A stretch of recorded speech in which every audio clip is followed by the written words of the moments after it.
Welcome Drawing 1. We're starting contour line today. We're working with our 2B pencil. It's in the kit. It's the green pencil. You have a set of 2 in your kit. And we're going to be working with simple contour line drawing practice shapes with your car keys or your house keys and a leaf. Hopefully you can go out in the yard and find a leaf. Something that has an interesting shape, lots of interesting curves. A little more interesting than this leaf would not be as good of an example of a contour line prop. You could also just Google maple leaf online. Maple leaves is what I have here, and they have a really interesting edge. So contour line is learning to see shapes, learning to see the edges of shapes, the external shape and internal, any internal details, like you have some veins in this leaf that are interesting. And it's not a sketch line, it's one clean continual line, trying not to pick up your pencil off the paper if you can. And not worrying too much about proportion, overall size, and correct, accurate shape, but learning to train your eyes to see the exact edges of shapes. So we're starting wherever you want to start. I'm starting with the stem. I'm going to move this a little closer for you guys so you have a little better viewpoint. And I'm just working my way around fairly slowly, not rushing, because I want to give my eye time to see all the ins and outs, the curves, the bumps. And I'll go back later and add internal details. Some people can kind of jump inside and outside. I've seen contour lines, so that's fine.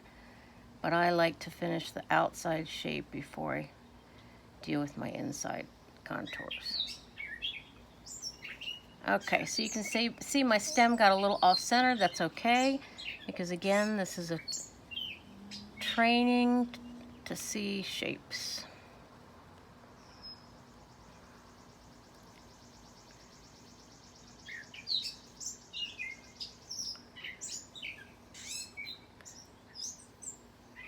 And I drew this a little bigger than life size.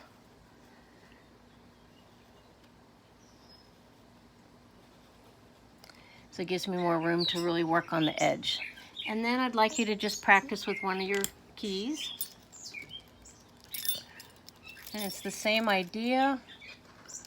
We're just starting with one edge, working our way around. Trying not to simplify, but get as much detail as possible.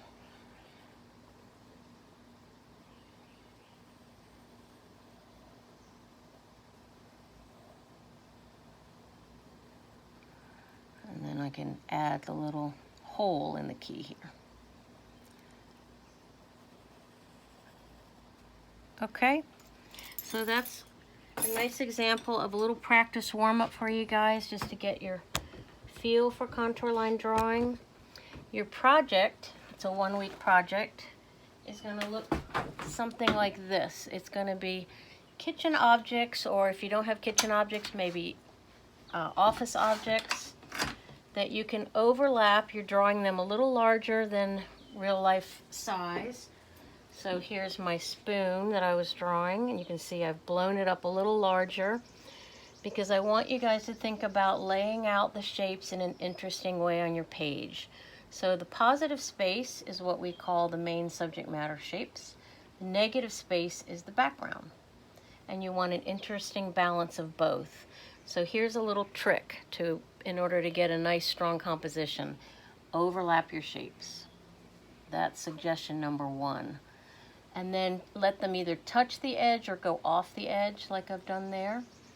And then draw them fairly large, so you're using up the space in an interesting way.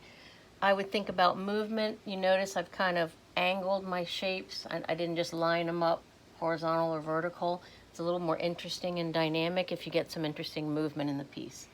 Now, looking at this piece, there's one area that I feel like could get a little bit more interesting, and it's this corner here. It feels a little empty to me.